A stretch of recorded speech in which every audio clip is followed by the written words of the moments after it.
Professor Sarma, it is an honor and a privilege to count on your reflections in a debate that challenges us individually as members of the university community and collectively as a society aspiring to a better world. Professor Sarma, the floor is yours. Thank you so much, Dr. Plantel, and what an honor it is for me to speak to you on this very wonderful occasion, this inauguration of the 25th anniversary. I will talk today about the future of education, and I'll start with some history and then share my views on the role of online and in-person education. So if you look at the history of our education system, it really goes back about 2,500 years. The first universities were actually in Asia to teach the Asian religions, but then they vanished around 500, 600 AD. And then around 900 AD, the first and still operational university that we know of started in Morocco, the University of Al-Qarawiyyin. And then the Buddhist, the Christian, and other religious universities started. And so our tradition comes from monasteries. And that is the first strain that together creates our modern university, which is the monastic university. And if you look at these monasteries and you look at our universities today, there's still a similarity.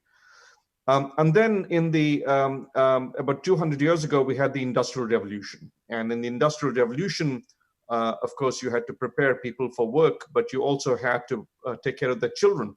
And so we started educating students at scale. And that led to a second strain of what has come to be today our modern educational system. And one of the things about industrial scale education is when you make parts in a factory, you need to test them because otherwise the customer is going to be upset. And in some sense, one of the important things that has happened to our education system is the importance of testing. Just as you test a part, you test the student before you release the student in the wild. The other thing is that parts need to be interchangeable, exchangeable. The same part has to fit into another car, the wheel has to be exchangeable. So we also standardize the students completely, right? And the education system, there's a little cartoon at the bottom on my left there, which shows how people like to joke. It's a little sad, really, that we take away all the creativity from these poor students. But what we're trying to produce is interchangeable parts. In some ways, before automation, human beings were the automatons, and that's how our education system has come to be. Now, fast forward to the 21st century, and if you look at technology over the last 100, 50, 30, and 20 years, you can see that technology's adoption cycles have become much faster. Television may have taken 20, 30, 40 years to be adopted, but if you take something like TikTok, it's scaled within a couple of years. What that means is that the half-life of a lot of our jobs is really plummeting. In other words, your skills become out of date very quickly. And we've seen this during COVID. And there is this trend, which many of you know about, which is called the gig economy. The basic idea is, and this is a chart from The Economist, about how more and more people are becoming self-employed. And we are becoming more and more freelancers. Not all of us, but many of us. In fact, I do a lot of freelancing, right? So in my, although I'm a professor, like a lot of professors, we do a lot of consulting and so on. Now, what does that mean, though? What does it mean to the students that we're preparing? Well, it means a couple of things, but the most important thing is the student has to become the CEO of their own life, and the student has to become the chief learning officer, the chief marketing officer of their own life. They cannot any longer be an interchangeable part that you give to a factory and the factory plugs them in. These people have to become individuals with agency and with success on their mind, and they have to succeed on the strength of their abilities, not on their degrees, more and more. And then, of course, COVID-19 struck. I know that Spain was devastated by it. The United States is going through that right now. My thoughts are with you. I love Spain. I love Barcelona. It is, I wish I could be there in person with you. When I last met Dr. Planel and Dr. Imrich, we were talking about me coming there. It's a pity that we're doing this, It's because of COVID. And COVID has impacted so many industries. Some industries, well, Google, Zoom, I'm using Zoom right now. The valuation of Zoom exceeds the valuation of the top 10 airlines combined. How shocking is that? Online commerce, telecoms, online healthcare, because, it's harder to go to the hospital. But many industries are very badly affected. Retail, commercial real estate, airlines, hotels, restaurants, even, the concept of a city is going to break down because now people are used to working remotely. Why live in a downtown when you can live in a ski resort? In fact, there's a joke in America, we used to call them boom towns. And now we're talking about the growth of Zoom towns. You live in a ski resort, you work remotely, you go skiing in the evenings, but if you see this massive change in jobs, what you're also going to see is a massive job shift. And many of us have had to become very urgently experts in Zoom. We're seeing that. We are doing it ourselves. We're reskilling, right? And this is going to be the future. Now, if this is the future, and by the way, I do not believe that COVID-19 is a one-off. Keep in mind, this is the third or fourth, there's a third coronavirus, and many more viruses and diseases have come in the last 20 years, like Ebola. We've had MERS and SARS, which are the previous coronaviruses, but then we have climate change, we have political unrest, we have refugee issues. So we have to get ready. Extreme weather is the other one. So we have to get ready to really adapt to a new normal. And for us to adapt to this new normal, we have to get away from our model of human beings as interchangeable parts. The future cannot be one in which we cut young people's dreams to fit what we want. The future has to be that we need to give these young people knowledge and agency to succeed in the future. And I say young people, but I mean people of all ages, really, because as you will see when I talk about it, we will all have to retool. We have to prepare young people to become the CEOs of their lives, and we have to become the CEOs of our lives. We have to retool on an ongoing basis to stay competitive in a very rapidly changing economy. Now, think about medicine. Think of medicine before the 20th century and the 19th century. We didn't have biochemistry, we didn't have genetics, we didn't have x-rays, we didn't have extensive understanding of human physiology. Blood types was even new. We were figuring that stuff. We certainly didn't have antibiotics. Can you imagine we fought 2 world wars without antibiotics, right? So that's medicine before. I will say, it is my view, that education today is in the same place today that medicine was at the turn of the century, the last century. In other words, we haven't really understood how the brain works and we haven't applied it. The good news is we're beginning to understand how the brain works. And it's actually fascinating. I tell you, if there is one thing, you can spend a few hours wasting your time, go read on Wikipedia or in some magazine about how the brain works. It's quite magnificent. It is such a beautiful thing. In my view, the most beautiful and complicated thing in the world is not in the stars, it's not in the skies, it is inside each of us. It's in our little children, it's in our friends. And we are understanding how the brain works. And, we understand, for example, where empathy and insight and emotion and morality and intuition, all these things come from. The red piece in the front of the brain, that is called the prefrontal cortex, PFC. And that's where many of these functions come from. It is the CEO of your brain.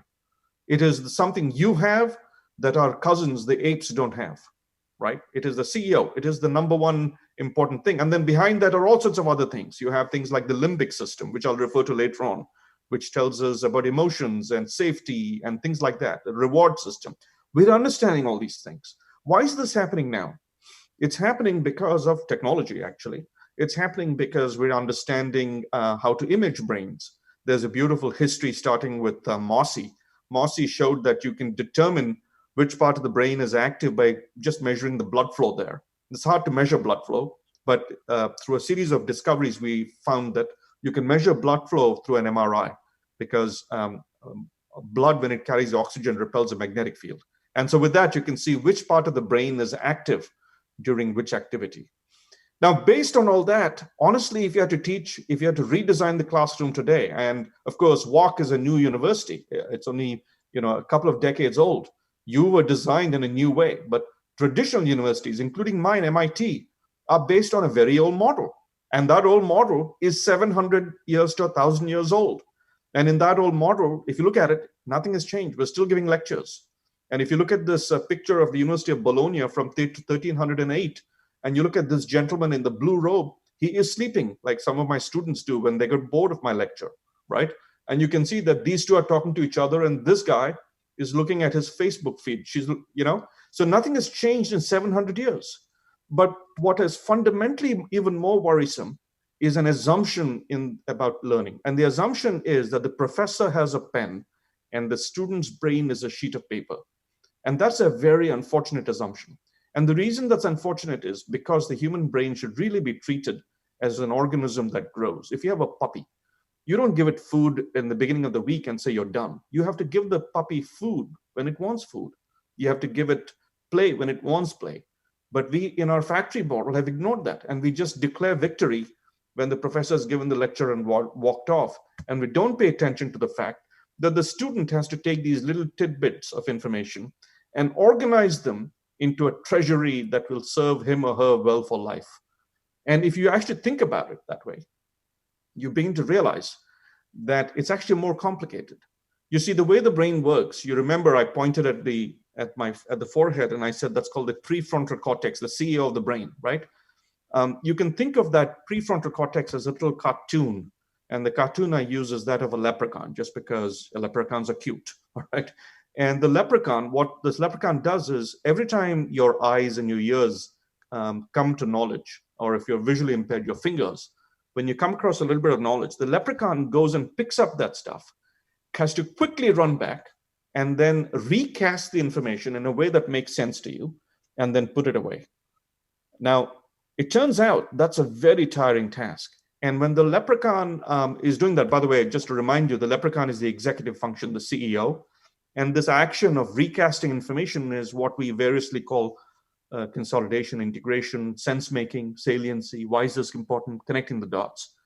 Now, after about 10 minutes, you know what happens? The leprechaun goes to sleep because he needs a rest. There's only so much he can do. Now, when that going to sleep happens, really what the brain is doing is it's connecting the dot. It's digesting the information. And the technical term for this is it's called mind wandering. Literally, the brain has to wander after 10 minutes. But think about it, every lecture in every classroom today is 45 minutes, 90 minutes, 1 hour. And at 10 minutes, you've lost the students. And that's because of nature. And no amount of shaking your finger at the student is going to change that. Remember, the mind is not a sheet of paper for the professor to write on. It only works by self-service when it is inspired. And there are a lot of philosophers who've discovered this, written about it even before we knew the science. Thoreau, Alcott, Emerson, Maria Montessori, she sort of recognized this without articulating the science behind it. And Jiddu Krishnamurti, for those of you who follow philosophy, right? We've known this for a long time. We now know so many things. We know how mind wandering occurs. We understand how memory works. We understand, and there are all these principles we should be applying to learning. And we have steadfastly ignored them because the freight train of learning is very hard to stop. And we're so convinced what we're doing is right, and we're so regulated, we don't change it. Now, if you take all these lessons and start applying them, you would teach completely differently. For example, this is something called, this combines 2 or 3 principles. But it turns out, if you look at the red chart, look at the red line, if you eat quickly, well, next day, you know what you're going to do with it, right? Similarly, learning. If you learn very quickly, as if you're putting a lot of food in your mouth, it's not going to last in your body very long. For long-lasting learning, you actually want to do short chunks. You want to learn over a long time, slowly, and you want to repeat things. And then you get long-lasting learning. And that is applying principles like spaced retrieval. Hermann Ebbinghaus is the scientist who many decades ago, actually more than 100 years ago, discovered that the path to remembrance is through forgetting. In fact, forgetting is the body's signal, the brain's signal to itself that if I'm reminded of this, I'm actually going to remember it longer. Yet every time a student forgets, we get upset with them. And we never give people the chance to forget because we quickly do an exam and move on. But forgetting is actually a very fundamental part of learning. Here's another one. Let us say you're learning something in mathematics, like how to calculate the volume of a sphere and how to calculate the volume of a cone and how to calculate the volume of a cylinder. Every book has a chapter on spheres, a chapter on cones, and a chapter on cylinders. But all the science tells us you're better off doing cylinder, sphere, cone, and mixing it up. And the reason is every time you have to do a different problem, you have to forget the old program, upload the new method, and use it. And it's in the uploading that the memory occurs. And you can see we ignore it in the classroom, right? It's fascinating how many lessons we know. Here's another one. There was research at MIT that showed that that when they put EEGs on students' brain and they did a study to see how students learn, and they found that there is a certain brain pattern that leads to better learning. And a professor, Charan Ranganath in the University of California, showed what that emotion is. He showed that we learn better when we're curious. Curiosity is the hunger of learning. And the saliva of learning is a neurotransmitter called dopamine. So if you make students curious, they will learn, end of story. That's all you have to do. And where will they learn it? They can learn it online, right? So we'll come to online learning in a second. I have a few more slides. Here's another one. When you learn something with your mind, if you do it with your hand, you learn it better. That's a fascinating thing, right?